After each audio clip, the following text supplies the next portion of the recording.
साहिबान काबिल एहतराम हाजिर और मेरे अजीज भाइयों और बहनों, अस्सलाम वालेकुम व रहमतुल्लाहि व बरकातुहू।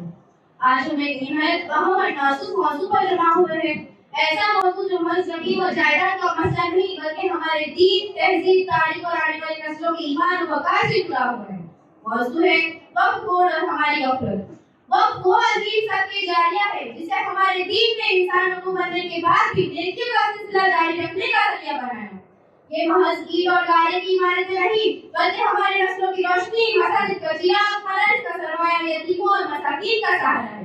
मगर अफसोस जिस वक्त को दिला बख्शी आज वही वक्त हमारी गफलत और दूसरों की मदाखलत का शिकार है। हमारे अकाबिर ने बरसगीर में जो वक्त कायम किए तो हमारे मदारिस, मसाजिद, खानकाएं, यतीम खाने और रिफाई इदारों की बुनियाद है। अंग्रेजों के ज़माने से वक्त मुरतब होते रहे।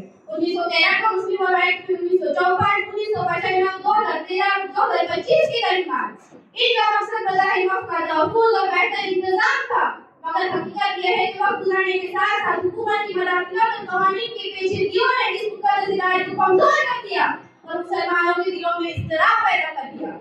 हाल ही में तरमीमी कानून 2025 में कई दफा ऐसे आए जो हमारे मजहबी विरसे के लिए खतरा समझी जा रही है। वक्फ बोर्ड में गैर मुस्लिम अराकीन की शमूलियत, जिला कलेक्टर को गैर मामूली इख्तियारात और वक्फ पे करीब का खात्मा। मुसलमानों को अंदेशा है कि इस वक्त की खुदमुख्तारी खत्म हो जाएगी और मजहबी आज़ादी पर ज़द पड़ेगी, और यही वजह है कि मुस्लिम तरजीही उलमा और शहरी सुप्रीम कोर्ट जा पहुंचे हैं और अदालत ने उनको ये कहा कि है कि समाज मुकम्मल होने तक वक्त की मौजूदा हैसियत न बदली जाए, नई तब्दीलियां न हो, गुजरात दफा पर अमल दरामद रोक दिया जाए। ये सब इस बात का सबूत है कि मामला बहुत जमीन या इमारतों का नहीं बल्कि दीनी व तहजीबी विरसे का है। हाजिर मजलिस, लेकिन असल सवाल यह है कि हम कहाँ हैं? हमने कितनी बार अपने मदारिस, मसाजिद, खानकाहों के मुंतज़िमीन से पूछा कि वक्त की आमदनी कहाँ खर्च कर रहे हैं? हमने कितनी बार अपने बच्चों को बताया कि वक्त में कानूनी लफ्ज़ नहीं बल्कि सबके जारिया की शक्ल है? हमने कितनी बार अपने तंजीमों के साथ मिलकर हुकूमत पर दबाव डाला कि इस इदारे को बचाया जाए, मगर हमारी गफलत का यह है कि हम कागजी मेहनत से आगे नहीं बढ़ते और नतीजा यह है कि वक्त का यह मजबूत किला हमारी आंखों के सामने खोखला होता जा रहा है। यही वजह है जब अल्लामा इकबाल अपनी सदाए बेदारी झिझोड़ दिए, उनके अब्बस में जहां का और ही अंदाज है, मशरिक व मगरिब में तेरे दौर का आगाज है। और वो एक और मकाम पर हमें एहसास दिया याद दिलाते हैं, वाना कमी बताए करवा जाता रहा, करवा के दिल से एहसास दिया जाता रहा।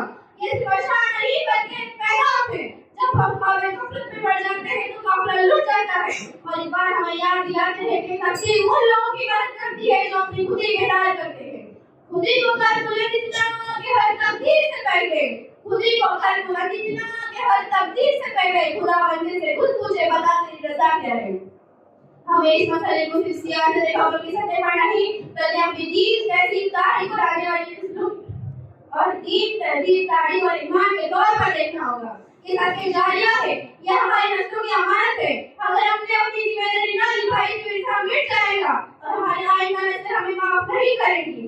तो आइए हम सब अज़्म करते हैं कि वक्त के तहफ़्फ़ुज़ के लिए बेदारी पैदा करें, अदालती कार्रवाई से बाखबर रहे, उम्मीद पोर्टल पर रजिस्ट्रेशन कराएं, अपनी तंजीमों को मुतहरिक करें, नौजवानों की इंतज़ाम की तालीम दें, शफ़ाफ़ियत और जवाबदारी के तकाज़े खुद पूरे करें तो दूसरों से भी कराएं और हुकूमत को ये बावल कराएं कि वक्त सिर्फ